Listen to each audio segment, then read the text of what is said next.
Welcome back to another edition of Real Spiritual Talk Radio. I'm your host, Lamont Gates, once again bringing you the world of faith, metaphysicality, and spirituality.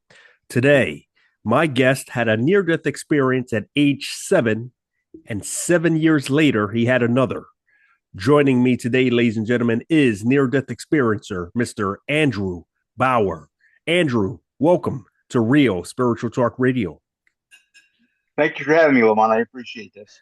Absolutely. No problem at all. Now, Andrew, I'd like to walk backwards a little bit before we get into these intriguing near-death experience accounts you had and talk about your religious beliefs prior to having your first near-death experience, if applicable. Did you have any spiritual or religious beliefs you held? In a way, I was brought up going to church by both of my parents because they wanted me to have the background of what religion brought to the table. And so when I got to a certain age, maybe in my teens or 20s, I could make an informed decision as far as which direction I wanted to go. I had my own scientific views as well as the religious background.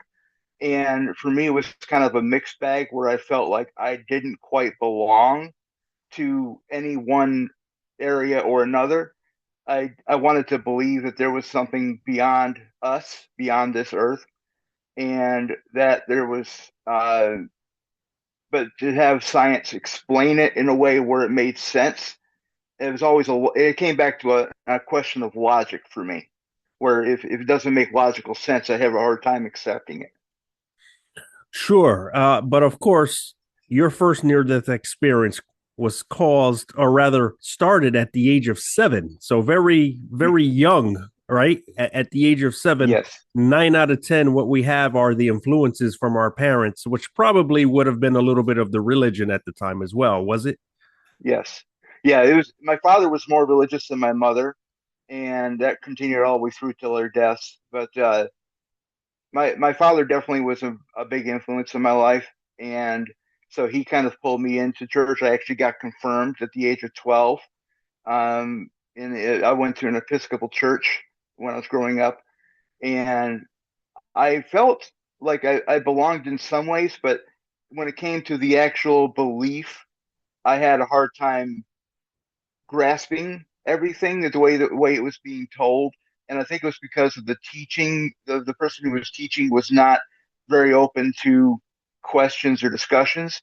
And so I was left more to my own devices. And my father and I kind of sat down and discussed, where I felt my beliefs were at. Even at that young age, I know it sounds like a more of an adult thing, but even at that age, I was discussing it with him. So let's get into it. What was it that actually triggered your very first near death experience to occur? As I stated earlier, it was age 7. Hmm. It was a bad virus that basically affected the entire area around my old hometown, which was Pittsfield, Massachusetts, which is on the western border with New York. And it affected, I want to say, somewhere in the neighborhood of probably 3 or 4 dozen children, all of them under the age of 16. To my knowledge, the virus was never identified, although it had a lot of the symptoms of chronic fatigue syndrome, which was more of a thing later on, and it involved severe lethargy. You couldn't, spend like 20 hours a day sleeping. Had a hard time gaining any energy. Could not eat, sleep. I couldn't eat. I um, couldn't keep anything down. I had a fever of 101 from the very beginning. So it was this bad virus, and pretty much all these children ended up going to the hospital at some point or another. My brother also had it, but he had a mild version. He was home in 48 hours. I was not. I got one of the worst versions of it, and by within 48 hours, I think my fever was at 105 and still climbing. I think it topped out at 107, which basically means my brain was boiling inside my skull. And what ended up happening is it caused sepsis, which I don't know if you're familiar with what that is, but it's a virus attacking your internal organs and eventually becomes septic shock. which then starts shutting the organs down. And it started with my stomach and digestive system. I kept throwing up everything that I tried to eat or drink, and then it eventually went to my liver, my kidneys, and then my body started to shut down. I went into a coma um, on day 6 of my being in the hospital, and I think on day 10 of the coma, the virus came to a head where my virus is the fever was at its all-time high. Um, my organs were shutting down. The only thing left that it was under attack was my lungs, my heart, and my brain, which are the only ones left. And eventually, I think within a couple hour period, all three of those shut down. And I was clinically dead for 6.5 minutes, according to what I was told later on. And the code blue team came in. My grandmother was in the room at the time. She got shuffled out in the hall. They did their work on me, did CPR, gave several ampoules of epinephrine, shocked me 3 different times. And it wasn't until the third time in, which was, like I said, about 6.5 minutes after I clinically was gone, is when they finally got a heartbeat and a sinus rhythm. And I was officially back as far as they were concerned. Now, that's a lot to chew on right there. Now, while you were clinically dead for 6.5 minutes, could you describe what it was that you experienced? Right. Right. Right from the very beginning, I was kind of like up in a corner of the room that I was in, um, looking down at myself, looking down at what the doctors and nurses were doing. I had no idea what was going on. I mean, being 7 years old, I had no concept of death. I had no concept of being outside of my body. And so I was scared, but also kind of interested, kind of curious as far as what was going on. And I was surrounded by three beings that I couldn't see at first, but I could hear them inside my head. I could, hear them talking to me and saying that you're okay, don't worry, you'll be fine. And they kind of comforted me to the point where I felt more relaxed. And eventually they said, there's something you need to see. Please come with us. And they brought me basically through the walls of the building and up and out. And the next thing I knew, everything went black. And when I had some kind of conscious vision again, I was in this place that felt like a room, but it wasn't. It was the walls and the ceiling were made of this energy. It's hard to describe, but it's like you could touch them, but you couldn't. You could put a hand up to them, but it felt like there was something separating your hand from touching the actual wall. And it felt like this room could be changed based on what the need was. And it's where they let you acclimate to the fact that you're gone, that you're passed away, and come to, if you want to ask questions, you can ask questions, which I had a lot of. Um, and I was like, there was a part of me that felt like I should be somewhere else, but I was always a very curious child. And so I really wanted to know more about where I was, why I was there, what was going on. And I was thinking this in my head, and the whole time I kept hearing the answers come to me from these beings that were around me. And I thought, that's curious. I didn't say anything. How did you know what I was thinking? And they said, here, this is, telepathy is our form of communication. We're able to speak to you inside your head. We're able to hear what you're thinking. And so you don't have to vocalize anything because you don't have a body anymore. You're just a spirit. And I looked down at myself when they said that, and all I could see was um, like an energy form. It was not a body. It was like a glowing amorphous blob, almost like it's hard to describe it, but it's very. It reminds me of the aliens. If you ever see the movie The Abyss, the some of the underwater aliens when they're kind of floating around, it kind of reminded me of that, where it was a glowing body, but it didn't have a specific shape.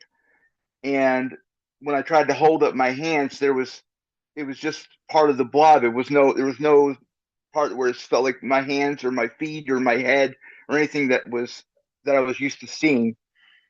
And so they once I got acclimated to being in this place, they said there's something that you need to go through, and we understand that it's very it can be nerve wracking for people who have never done this before, but it's something that everybody must go through. And I said, what is it? And they said it's called a life review. And this is something that a lot of people describe with near death experiences. I was brought to this area where it looked like almost like a recessed small room with pods, individual pods that you could lie down in, and you were in a kind of a reclined position. And when I got into this, they said, "This is a private thing that you need to go through on your own. We'll be outside, we'll be nearby, but we cannot go through this with you. You have to go through it alone." And the machine or the pod closed up over me, and it began almost immediately. And it was like a four-dimensional experience. It wasn't even three-dimensional where you could put on a pair of glasses and see, oh, okay, there's depth to this. There was more to that. I could feel things. It was like I was in the experience more so than watching it. And I was basically reliving what little of my life in this world I've had, and seeing like not only what I've done, but how it affected other people. Like sometimes like I stole a Matchbox car from my cousin one time, and so like they showed me that scene, and I felt like how he felt when his car was missing. Oh, where's my car? I can't find my car. Mommy, can you help me find my car? And how sad he was. How he was lost and didn't know where his favorite toy was. And here I was thinking, okay, I just got a cool new toy, but I didn't understand how what I did to him made him feel. And so the experience was more about me seeing how what I did affected other people. And it was amazing to watch, but also distressing, especially to a 7 year old, because I didn't, for at 7 years old, you're still trying to find your own identity. And so I didn't see myself as other people saw me. I saw me as myself. I didn't see me as, saw me separate from them. And to understand that we were all connected to each other in a way that goes far beyond the physical, that goes into metaphysical, and to understand that everything that we do affects everyone around us. And that was to me the most amazing part of that experience. I didn't see a whole lot of bad things. I mean, the stealing of my cousin's car was probably the worst thing that I did at 7 years old. But it was amazing to experience, because I never understood that dichotomy of not just seeing what I'm doing and doing it from my own reasons, but understanding how my actions affect other people. So that for me was the biggest change. That sounds like an absolutely mind blowing experience. How did you get back into your physical body? Well, I will say there's more after that. After the life review, I was allowed to kind of explore around, ask questions, and the beings didn't even have to be with me physically, like physically in my sight for them to answer my questions. I could, I was allowed to go wherever I wanted to go, and I was able to move from place to place simply by focusing on where I wanted to go. I ended up in this field that I'd never seen in this life. Um, didn't understand where it was, but it was a very beautiful place. It was a mountain field, so it was very steep, full of wildflowers of the kind I've never seen. And there was mountains all around me. There was a line of mountains behind me. There's a line of mountains that I was on, and in the distance was a mountain with a slanted tip on it that it was different than the rest of them. And but I just sat in this field for the longest time, and I loved being there. I felt at home there, and uh, it was very peaceful, very beautiful, and the colors, each color had its own sound. like it was almost like a chorus that was all around me, every color in its own little chorus, and it was the most beautiful sound I've ever heard. I've never heard anything on earth to equal it. But anyway, I found out later that this place I was in was in Switzerland because my grandmother actually found a picture of the because I had drawn a like a drawing of what I had seen after I came back, and she found a photograph of the Matterhorn in Switzerland that exactly matched the mountain that, with a slanted tip on it that I had seen in my vision. So it was a place I'd never seen before, never been to, and never even seen a photo of. So that that was very interesting. After that, I was allowed to even go into space. I was able to see the Earth from the outside, which for me was, I'd say, probably the most intense experience I've ever had because it's like I think it was Apollo 17 or one of the astronauts that came back from the moon who saw the Earth for like the first time from the outside where there was no lines, no maps, no separation between the countries. And he said, just the way you see the Earth when you're out in space looking at it is completely different than the way you look at it when you're on the ground. And for me, it was like that, where I saw this big glowing ball, blue, green, and brown, and I I couldn't tell where one country started and another one ended, and it was like all just one place, and everything was together, and it was we were there for a reason, and um, it changed my whole perspective on my life, on where I fit into things, and after exploring around for a while, I was brought back actually by my grandmother, who I felt thinking about me, worrying about me, was I okay? And I found out later this was while they were doing the CPR, while they were doing the shocking and the epinephrine and everything in my room. And she was out in the hall, only able to see from the window what was going on. And so she was very worried about whether or not I was going to make it through because she never seen a 7-year-old, being shocked before. So that I felt her thinking about me from where I was. No matter how far away I was, I could feel her, and that brought me back. And immediately, the three beings were with me, and he said, "Yes, it's time for you to go back." And I said, "Well, I love this place so much. Can I stay?" And he said, "No, you have more to do. This is not your time yet, and you have things that there's things that you need to do. There's people you need to help." And after that, I was back in the room again, back in the same corner that I was in when I first started. And the beings were there, but they weren't visible to me anymore. And they said, what you've seen, you should share. You should tell people about it, and you will when you wake up. And after that, I was back in my body, and it hurt. Everything. There was a light. The light was blinding. I was in so much pain that I couldn't even fathom it. I felt like I was being torn apart. Um, it felt like my body was too small, and I think I described it more later on with my second one, where I was able to understand it more, and it was like my spirit was so immense, so huge that to fit it into this tiny little body was like trying to cram a giant cloud into a 1 foot square box. It just doesn't fit. And I felt like half the pain that I was going through was from trying to fit back into my body.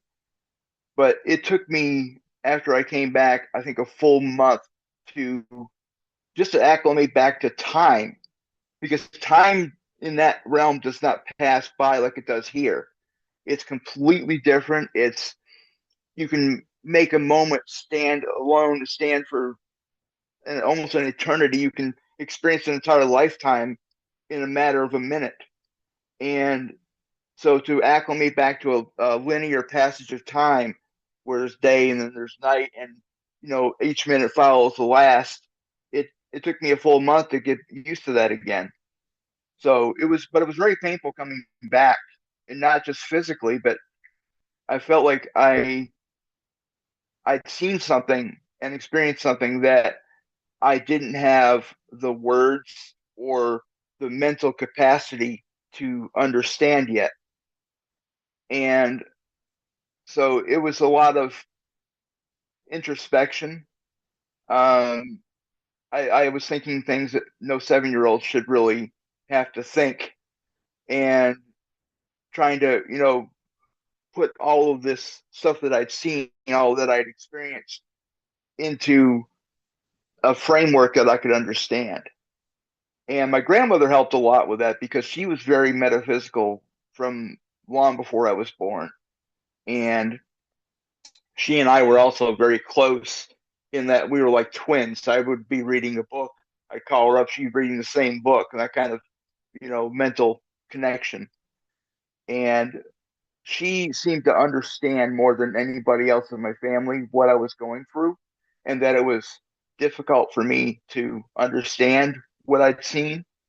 And my parents didn't, even my father, who was very religious, he didn't have a religious framework for what I was dealing with, and so he didn't know how to help me. My mother was no help at all. So I was almost going through this alone, except for when I could spend time with my grandmother. Once again, absolutely mind-blowing account. A lot to put on a 7-year-old, should I That's to say. put it mildly, yeah. As a matter of fact, listening to your account sounds like you had more than one near-death experience within one. And to think, 7 years later, you had another one. But let's Yeah. go back to this one that you just described, because I have a few follow-up questions. And I just want to be sure that you said what you said for clarity. Now, it sounds like you started this off with an out-of-body experience, right? Dead for 6.5 Correct. minutes. You found yourself at the corner of the room very often. That's what near-death experiencers first come into contact with, this out-of-body nature. Then you say you were surrounded by these three beings. Can you Hmm. describe what they looked like? I know you said that you looked like a blob of light. Did they have any form to them? They did. It was at first when I first got up in the corner and when we came back, I couldn't see them. It wasn't until we were on the other side that I could see them. But they had a very almost like a shadow, like you could see a form, but there was no specific. It was you could I could tell it was a human. It used to be a human being, and it was very much filled with light. Not to the point of being blinding, but to the point where it was it lit up everything around it and around me, and I felt like I was loved by this being. I was, this being wanted the best for me, and it wanted to help me understand and comfort me. It knew that I was scared and that I needed a frame of reference something that I could understand to how to grasp onto, because I felt like I was being ripped away from the only life I had ever known. And the way that they just surrounded me with love from the very get go, and it seemed like the more love that they sent in my direction, the more brightly they glowed, and it was amazing to see it, to feel it, to be surrounded by it. You then say that these entities brought you out of the building through the wall. Very often we hear that in near death experiences when they have an out of body experience. They typically go right through the ceiling, a lot of the experiencers Mm-hmm. say. And you recall yourself asking questions. But for some reason, they were answering these questions, even though you know you were not verbally speaking them. And this is when you receive the response that all thought is telepathic on that side, and Correct. no matter if you're not speaking it, if you're just simply thinking it, they are receiving this message and they are able to give you a message back even before the end of the thought is complete. A lot of times near death experiencers say. And this is when you looked at your physical body. As you said, they were light, you also were light, a blob of light. You couldn't see your hands. It was just, you were just energy form. Right. You were also in an energy field like setting, you stated. And then Hmm. you went into one of my favorite things of all time with a near death experience, and that's a life review.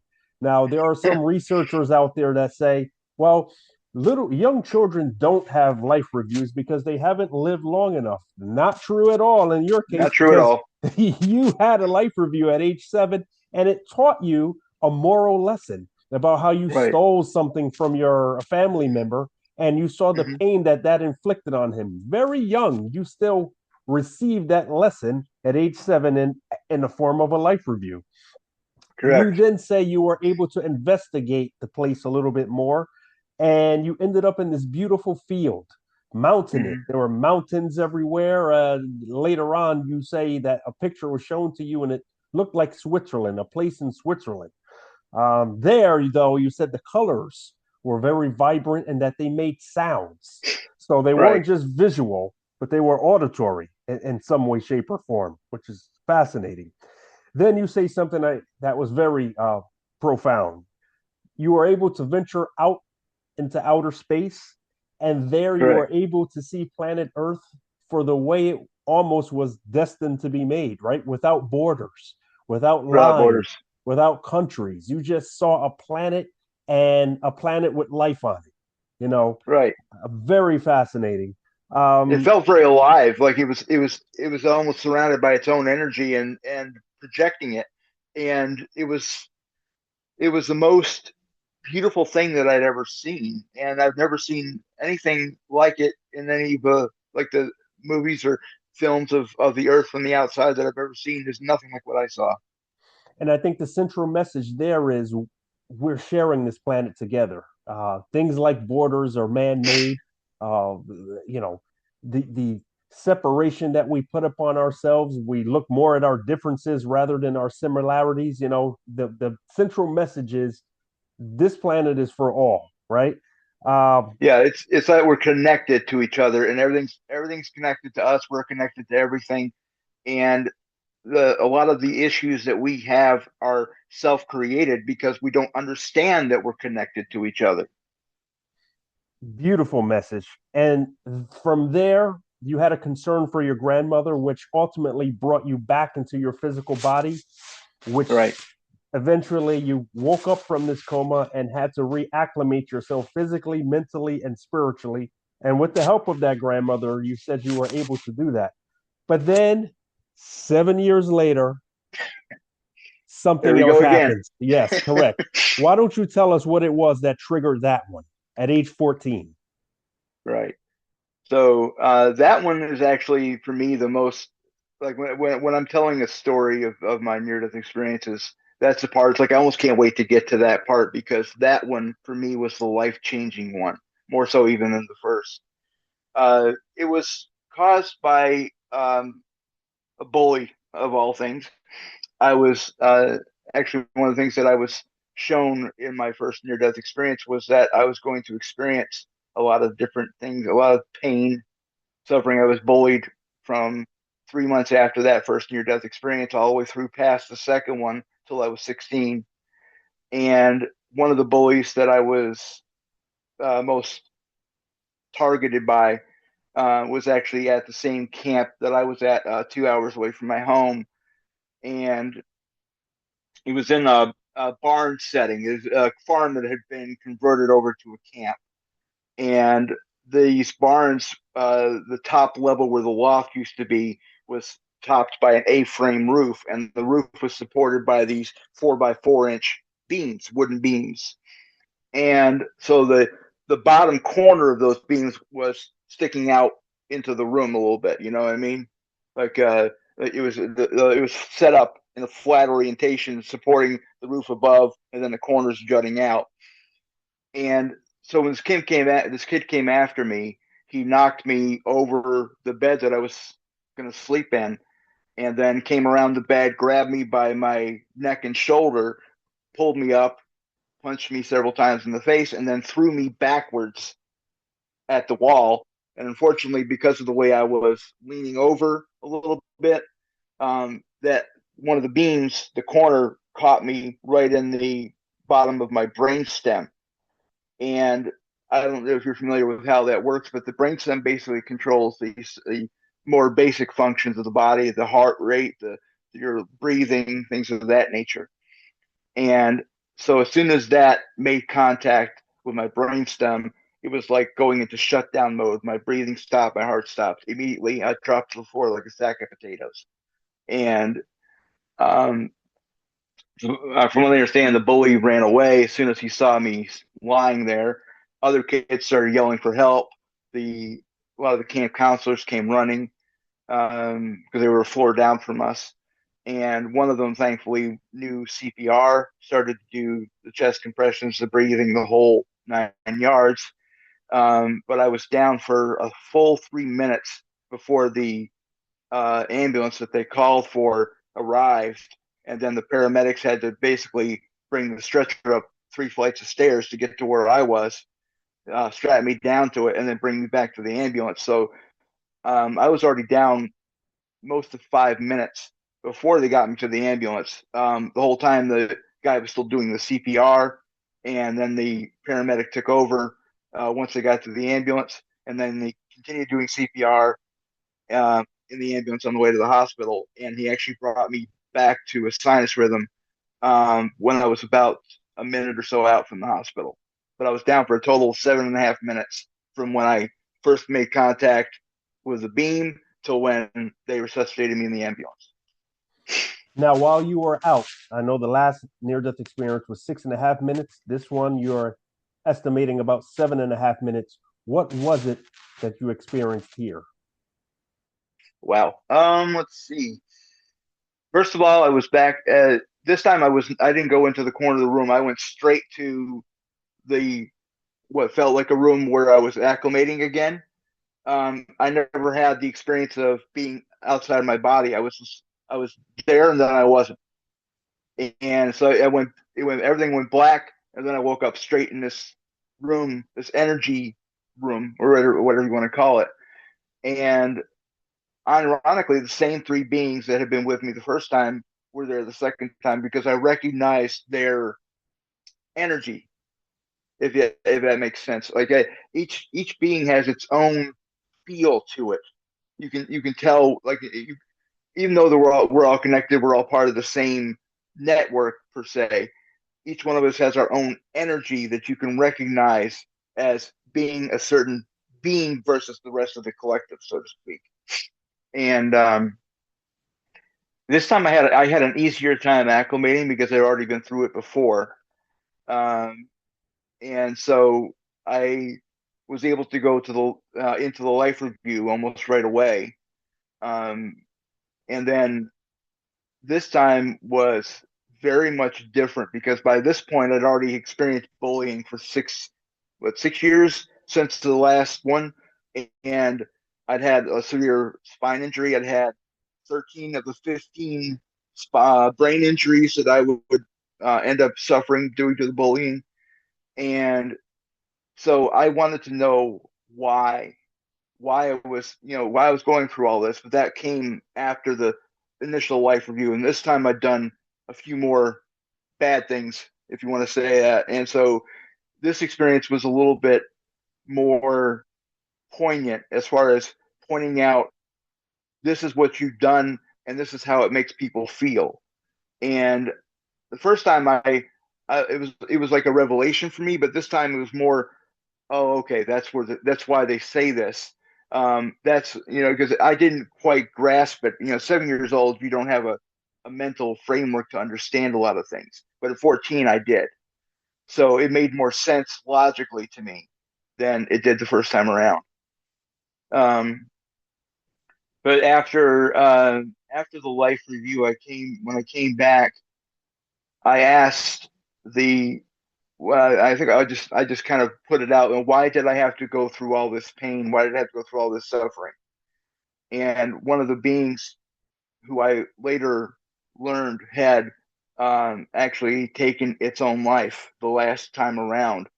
It's kind of pulled me aside in a way, um, not just mentally, but kind of away from the rest, and just explained to me that I had chosen when I came into this life that there were certain things that I would experience, that I would challenges that I would face, and this being basically said, do you really want to know why you're going through this?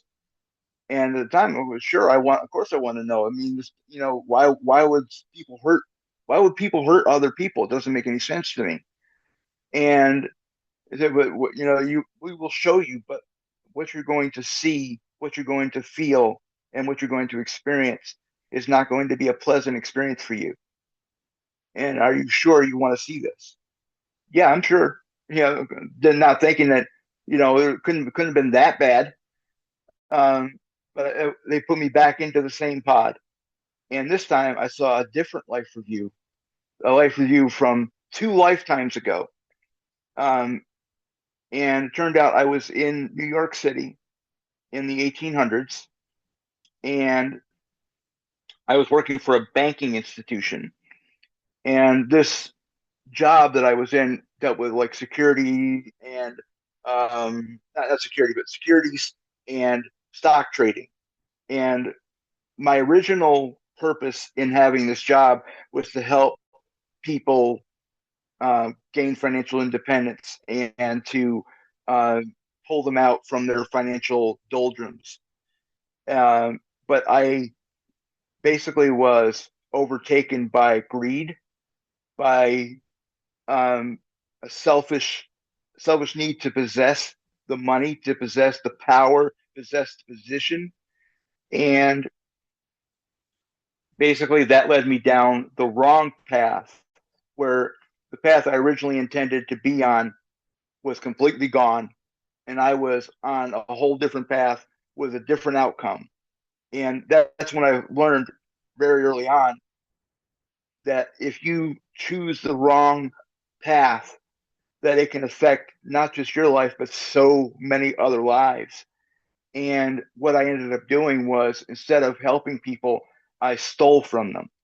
I stole from my institution that I worked for. I embezzled money. I stole money from people's accounts. I stole, I set up things where they were supposed to get a loan or things like that. And instead of getting the loan, I set up a situation where we would get their money, but then they would get screwed later on down the line by interest rates that they couldn't afford. People that were put in homes that they couldn't afford and ended up getting evicted, put out on the street. There were so many families that I hurt um, by putting them out on the street, by having them evicted from their homes, children. And I mean, that for me was the hardest part, to see children suffering because of what I'd done. And what ended up happening, I was eventually caught at what I was doing after, I think, over a decade of doing it. And I was sent to prison.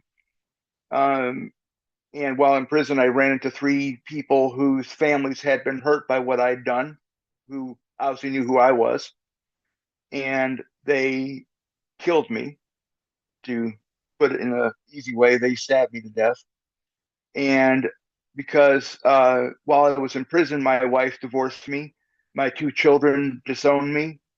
Um, any friends that I thought I had, well, completely cut me out of their lives. I was persona non grata to everyone.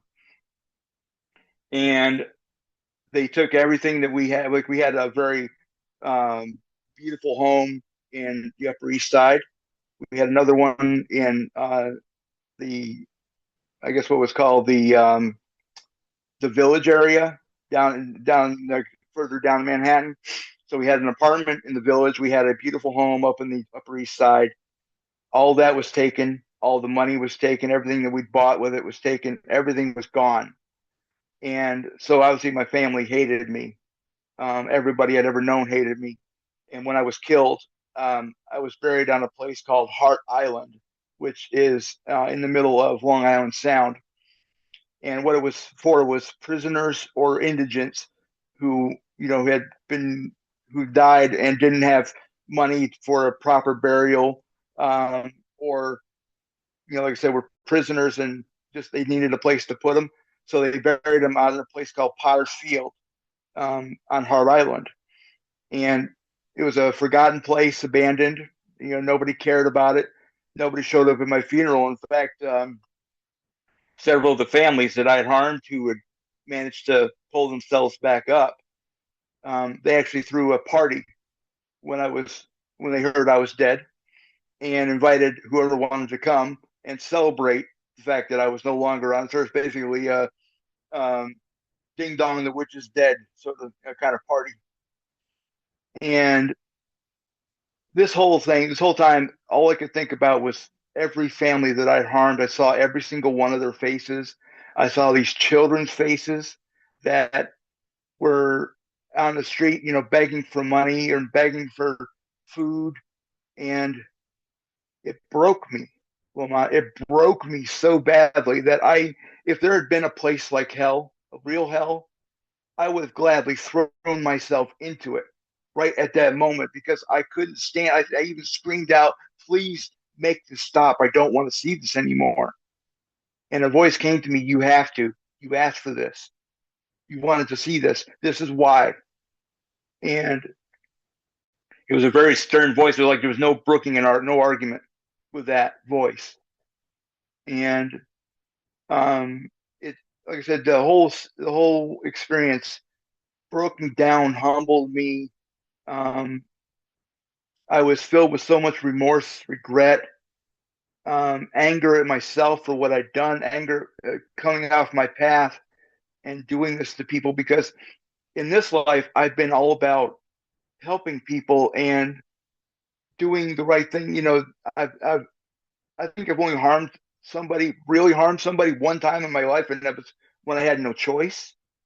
I hate to hurt people, and for me to see the being that I was, and I knew this was me. It was not a question of was this somebody else, and maybe I'm just seeing somebody else's life. It was mine. I knew it was mine. To see myself hurting people like I was, it it was like, oh man, it was the most depressing thing I'd ever seen or felt. It's still, even to this day, all I can have to do is remember it, and it still tears at me. Like I feel like something ripping at my chest whenever I think of that. Because, like I said, just to imagine hurting somebody that badly, and not only one person, but a whole lot of people. And so when I came out of that experience, I actually, I just laid there, and I couldn't even move. And the beings came back into the room, and they said, "You chose, after watching this, to go back and I had another life in between that one and this one, but I made the mistake of coming back just with I'm gonna die early." And I ended up getting born in 1900 again, and I was about 17 years old when the Spanish flu epidemic hit the entire planet, and I was one of the millions who lost their lives. But the way they explained it to me was, when you chose that life, that was about you. That was about making yourself feel better. It wasn't about helping people. It wasn't about truly making up for what you did in that other life. And they said, if the only way that you can truly make up for it is to live a life of atonement. And that was a very clear word that it still sticks with me to this day. It's atoning for what you did, not just punishing yourself. Like even in this realm that I was in, they showed me these beings that had chosen to segregate themselves. What people a lot of times describe as hell is actually these beings who have chosen to segregate themselves away from others because they think they need to be punished. They think they don't deserve the the peace and the love that's in this realm. And so they said, you could have chosen that route. You could have chosen the route that you took with your last life, where it was all about you, all about punishing yourself. But they said you need to, the whole thing is, when you have a life like this, your soul wants it to be balanced. It wants it to to be fixed. And the only way to do that is to live a life of atonement where you choose to go back, you choose to experience pain and suffering, but not just to experience it, to use it to gain empathy and sympathy for your fellow human beings and to help them to do it not because you're getting something out of it, but because you can and they need it. And they said that is why your life is filled with so much suffering, but you will use that pain and that suffering to become an empathetic being and to help others in a way that you never would have had you not lived this life. And I could see it while this being was describing it to me. The almost like the path laid out before me, like if you do this, this, this, and this is where it's going. And I saw that the brain injuries that I received earlier and the ones I would continue to receive afterwards, that they eventually would lead to a condition which I now have called CTE, which is chronic traumatic encephalopathy. And if you're familiar with Muhammad Ali, the Alzheimer's, Parkinson's, dementia that he had prior to his passing was caused by CTE from the head injuries he received as a boxer. Same idea. Because I received two more head injuries after that NDE. I received two more recently in 2017 and then last year. So I've had 17 total in my life. But the whole thing about, it showed me that like this path would lead to me leaving this world early. But it would that the longevity isn't what mattered. The time isn't what matters. It's what you do with it. And so, you can live a full life in 10, it showed, like one of the beings told me, you can live a life in 10 years that has more of an impact than 100 years lived by someone else. And it says it's all about what you do with that time, whether you love people, put that love out into the world with every opportunity you have, help people with every opportunity you have. And that's why you chose this life after that, because you were so, you said when the last time you saw the same life review, you were exactly the same way as you are now. You were broken down, depressed, angry. You wanted to cut yourself off from other beings, the same way as though, and they were showing me these beings that segregated themselves. They wanted, you wanted to do exactly like they did, but you chose a different path, and because of that, your life will mean more in the end than their segregation means now.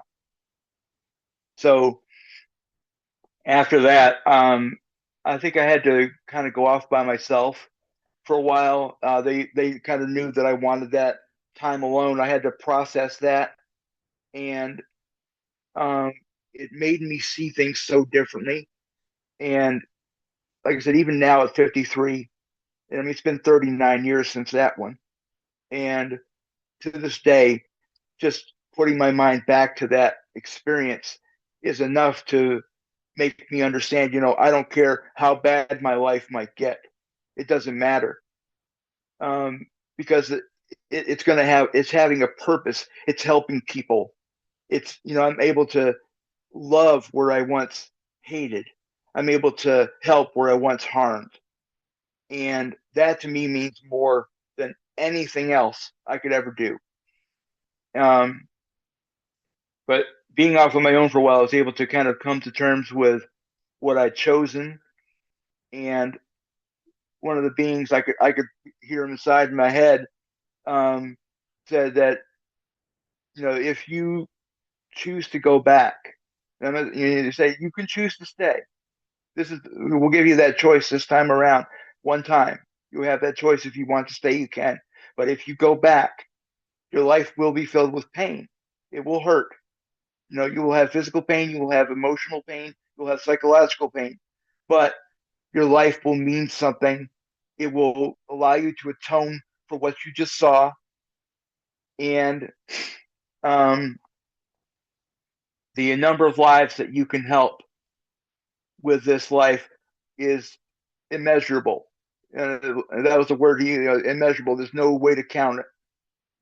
And so hearing that and kind of holding that in my mind, I went off and they allowed me to just go off on my own, and I went back to that same field um, in Switzerland. And I found out later on um, by because I had not just seen that bad life, I'd also seen the ones before and after. The one before that, I actually spent the entire life living in that exact field. I was a farmer in Switzerland in the 1700s, and my cabin that my wife and I and our two children shared was in that exact field with that same view. And so for me, that was my home. It was my spirit home, and I felt alive there. I felt like I could recharge there, and so for me, it was more of a magical place. So I spent a little time there, and then I went back into space, and this time I had a lot more I wanted to see. Just seeing the Earth was great, but it was not enough for me. At this point, I'd seen um, the PBS series Cosmos with Carl Sagan, who was a hero of mine as a child and still is now. Um, and I remember his little dandelion seed ship where he's going through the universe, showing different um, nebulae and planets and stars, and for me that was I felt at home out there, and I still do. I've always been fascinated by space astronomy and astrophysics, and so I did a lot of exploring where I basically was able to kind of zip from one place to another simply by focusing on it. There was no time dilation. There was no like, okay, I'm here and I'm gonna walk to there. There was no time passage in between. It was instantaneous, the same as the communication, by telepathy. The way they travel is by focusing their energy on where they are, where they want to be, and then they immediately move to that place with no time in between. So I spent time, like for instance, in the Eagle Nebula, the Eta Carina Nebula. Um, I think I saw probably 4 or 5 dozen star systems with planets, many of which had other life forms in them, intelligent life forms. And I didn't see the beings up close except for a couple of them, but I saw that you could tell that there was a level of technology that at least surpassed ours. And for several of them, they were able to travel in space without a ship of any kind, where they had advanced to a level where they were able to leave their bodies behind, and they were in a form much like mine at that point, and were able to travel back and forth between the two realms at will. And I learned that this was the eventual goal for all of us, all beings in the universe, is to ascend to that level of evolution where we're able to go back and forth between the two realms with no, not requiring death to go in between. And they tend to, these beings live as long as they want to. They don't leave this life unless they choose to. Um, but there were so many civilizations with a level of technology that dwarfs ours. It was amazing to me that they had ships the size of buildings or the size of small cities that were able to travel to other star systems. And I I learned they used some form of energy transfer where they were able to connect point A to point B and then follow that energy with the ship so it would drag it, from one point to the other with no, very little time in between. So they were able to access a realm that we can't access yet, where light travel is not the limit anymore. Um, it's a limit in the physical universe because nothing can accelerate to the speed of light. It's something that Einstein's proven with his theory of relativity. But he didn't say anything about something already traveling at the speed of light when it comes into existence. Um, But anyway, I saw all these different civilizations. I saw that the other these other beings, a lot of them had started like we did, where they were all separate. They were at war with each other. Some of them destroyed their entire planet. And I could see some of their history as I concentrated on one civilization or another. I could see pieces of their history where they had, wiped themselves out, or like one civilization was meant to be great teachers, and they'd wiped themselves out with war, and so that path was completely cut off. Other ones had come close to wiping themselves out, but had stepped back at just the right time to preserve their species, and had eventually evolved and come together to for the betterment of all beings within their species rather than individual glory or individual power.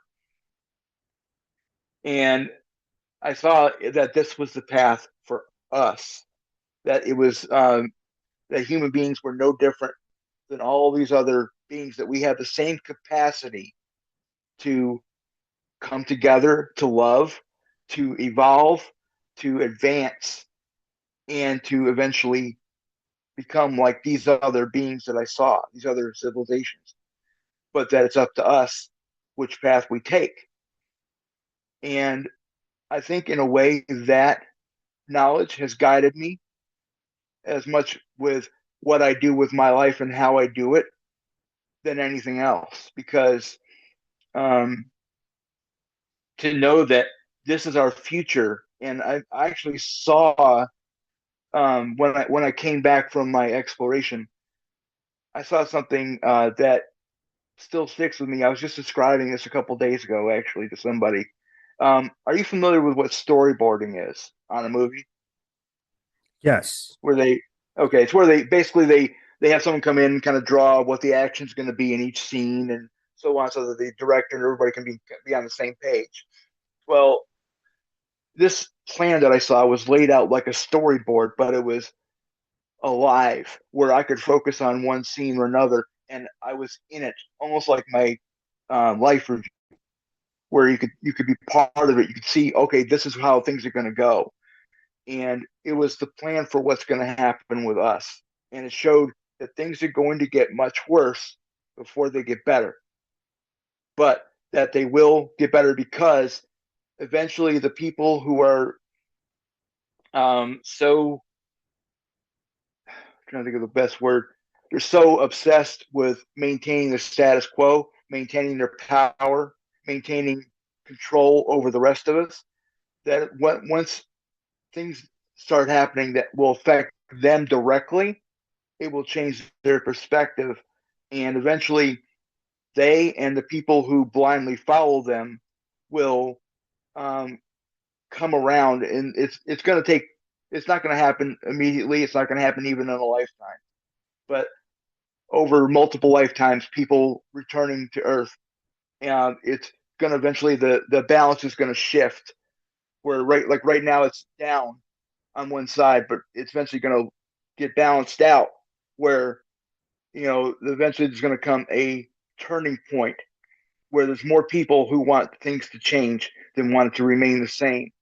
And once we reach that tipping point, that's when everything is going to be like downhill skiing. Like everything, it starts tumbling one after another after another. There's a lot of events happening right back to back in a short period of time, or at least a relatively short period of time.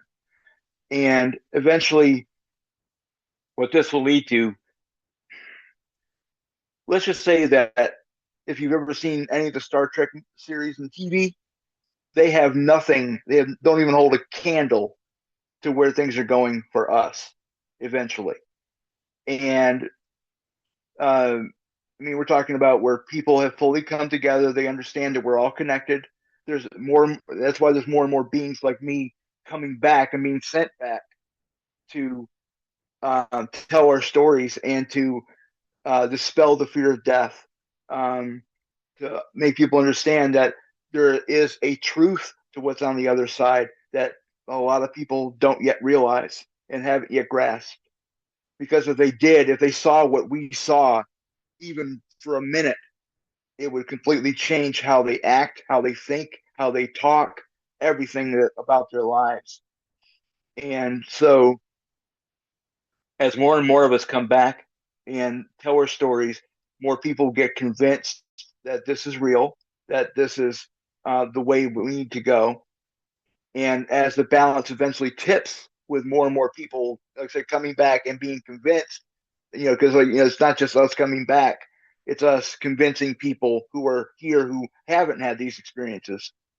Um, but the more and more that happens, there's going to be more people in the world that are whose goal is going to be to change the way we do things on this planet, the way we connect to each other, the way we treat each other, and that eventually that is going to lead to us becoming one of these more advanced species that I saw out in the galaxy. And to say the sky's the limit for us is not even close to describing what I saw.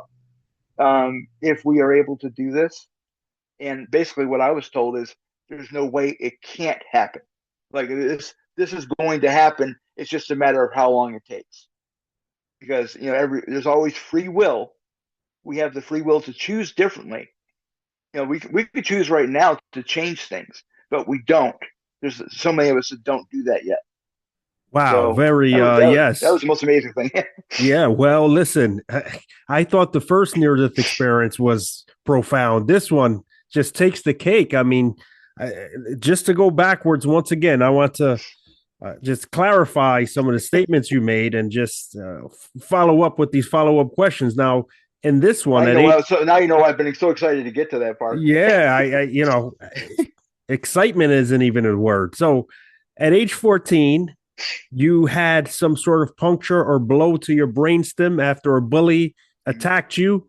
You estimated this time you were dead for 7.5 minutes. You go right back into that energy field that you went into at age 7 with the same three beings because you said you could feel their energy. You then go into a life review with the question of why am I being bullied? And they press you on this one. They're saying we can show you this, but do you really want to see it? You definitely want to see it, and they're challenging you that you may not want to see it, but you're saying yes, I want to see it. But then when you do have this life review, it becomes what they describe as a past life review. Here, you saw yourself almost like a Bernie Madoff, right? Ripping people off, taking their money, putting families and children in the streets, etc. You were the worst of the worst. And the reason for this was because you had to pay back some sort of karmic debt, as you call it, an atonement. Best word for it right there, the karmic debt. Karmic That's the debt. best way to describe it. Yes. And what I was amazed at as you were telling this story is your strong recollection of it, right? This isn't a memory from your life now. You're describing a past life, but you're talking about it as if you lived it yesterday. That's what amazed me about the recollection of the near death experience and including the past lives. You also describe what many would call hell and why people go there. I think that's a major question most near death experiencers and near death experience enthusiasts have.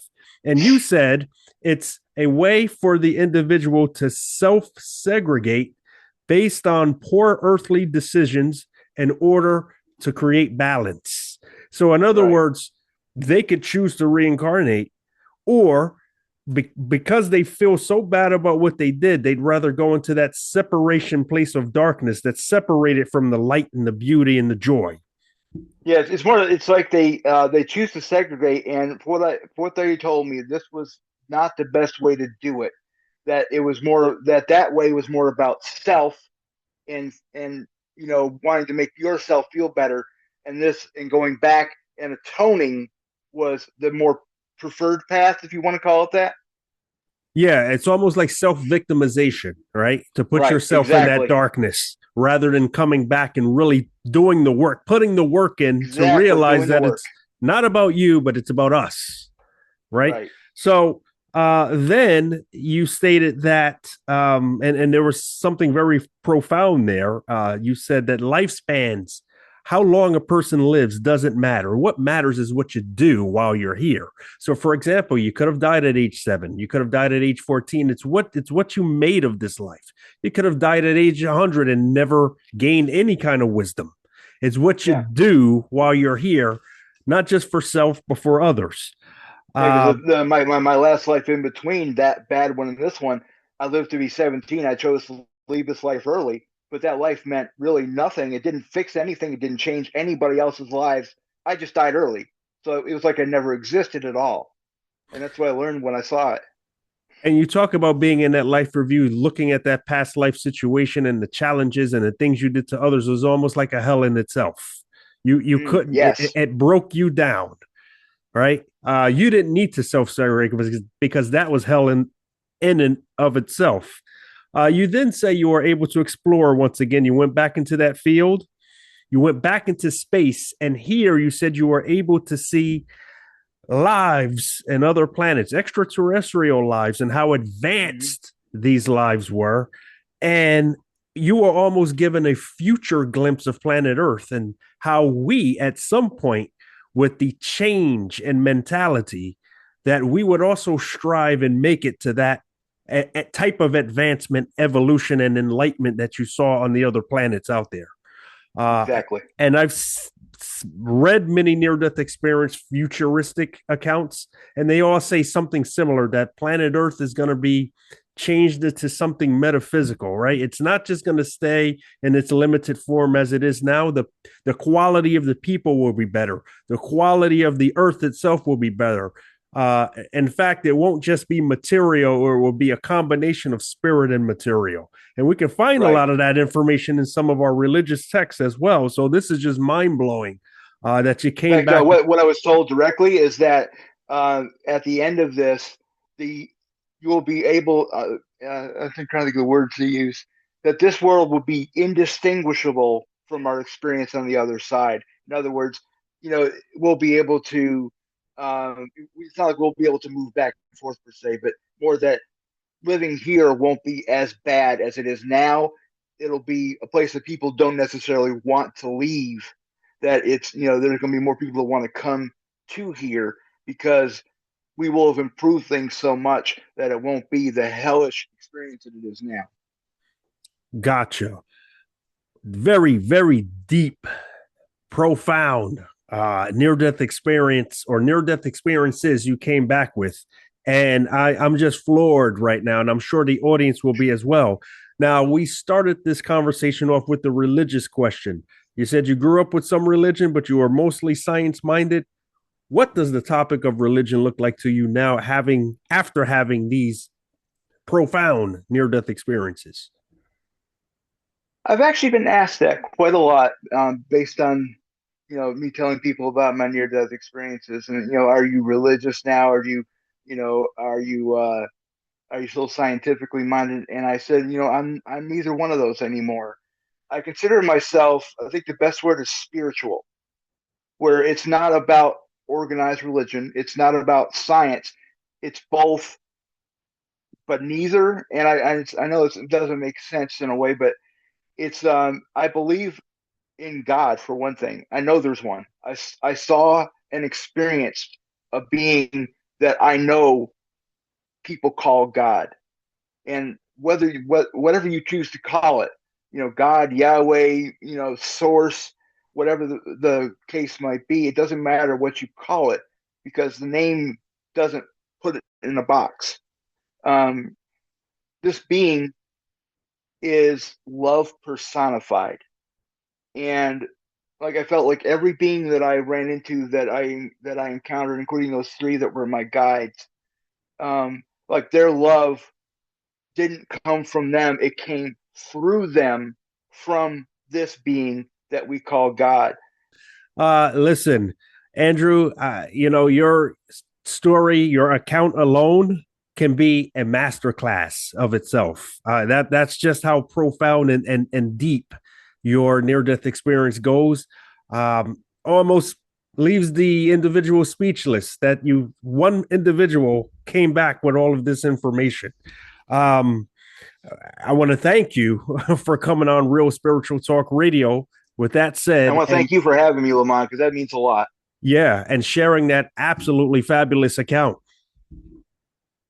Well, thank you so much for having me. I'm so glad that I got this opportunity to talk not just to you, but to everyone who might watch your program. Because, like I said, I want people to come away with this with a hope that their things will get better, and that maybe this life feels bad and that it's hard, but it's hard for a reason. Like it's meant to galvanize us in a direction, and if we do that, if we work together, if we love each other, if we connect to each other, that the world that I saw, that I experienced, that I got to come back with, that world will be the one all of us will share, not just me.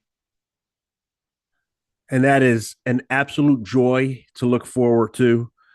Ladies and gentlemen, Andrew Bauer. Appreciate it, Lamont.